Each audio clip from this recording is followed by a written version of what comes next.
बिहारमध्ये नितीश कुमार यांची विजयी घोडदौड पाहायला मिळते। एनडीए द्विशतकाच्या उंबरठ्यावर आहे। आताची महत्त्वाची बातमी, एनडीए तब्बल 199 जागी आघाडी घेतलेली आहे। बिहारमध्ये नितीश कुमार यांची विजयी घोडदौड आपल्याला पाहायला मिळते।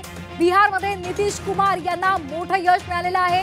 महिलांनी यापूर्वी सुद्धा अनेकदा नितीश कुमार यांच्याच पारड्यात मतदान दिलेलं आहे आणि आता याही वेळेला मोठ्या प्रमाणात जेडीयूला म्हणजे 81 जागांवर त्यांना आघाडी मिळालेली आहे आणि संपूर्ण एनडीएचा जर विचार केला तर एनडीएला 199 जागा, त्या जागेवर ते एनडीए आता सध्या आघाडीवर आहेत। 20 शतकाच्या वाटेवर सध्या आपल्याला एनडीए पाहायला मिळते।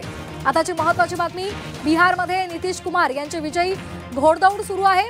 अनेक वेळेला बिहारचे मुख्यमंत्री म्हणून नितीश कुमार यांनी मुख्यमंत्री पदाचा बहुमान खरं तर मिळवलेला आहे। बिहारच्या जनतेसाठी त्यांनी अनेक महत्त्वाच्या योजना राबवलेल्या आहेत आणि बिहारमध्ये नितीश कुमार यांची जादू पुन्हा एकदा चाललेली आहे आणि यावेळेला एनडीएला 199 जागी आता आघाडी मिळालेली आहे। त्यामुळे एनडीए ही सध्या द्विशतकाच्या आघाडीवर आहे। आताची महत्त्वाची बातमी आपण पाहतोय तर भाजप 90, जेडीयू 81, काँग्रेस 5, आरजेडी 28 आणि इतर 6 जागांवर आघाडीवर आहेत।